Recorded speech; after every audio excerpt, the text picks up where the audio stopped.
আজকে আমাদের ডেস্টিনেশন ছিল কাশিদ বিচ।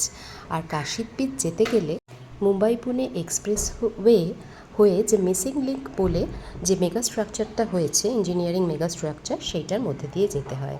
দুটো টানেলকে কানেক্ট করে এই মেগা স্ট্রাকচারটা। এটা হলো ফার্স্ট টানেল, আর এরপরে আরেকটা টানেল আছে। টানেলগুলো কিন্তু প্রায় বেশ কয়েক কিলোমিটার জুড়ে বিস্তৃত, আর ওয়ার্ল্ডস ওয়াইডেস্ট টানেল হচ্ছে এইগুলো, অন্তত রেকর্ড তাই বলে।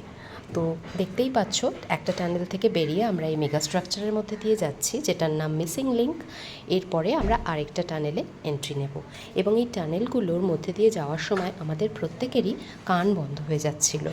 তো যাই হোক, এটা একটা ভীষণ ভালো এক্সপিরিয়েন্স আমরা ফিল করলাম। তো যারা মুম্বাই পুনে ডেলি প্যাসেঞ্জারি করে তারা নিশ্চয়ই এই টানেল ক্রস করেছে এবং এই মিসিং লিঙ্ক দেখেছে, যেটা নাকি 1 মে থেকে 2026 থেকে আমাদের ইন্ডিয়াতে চালু হয়েছে।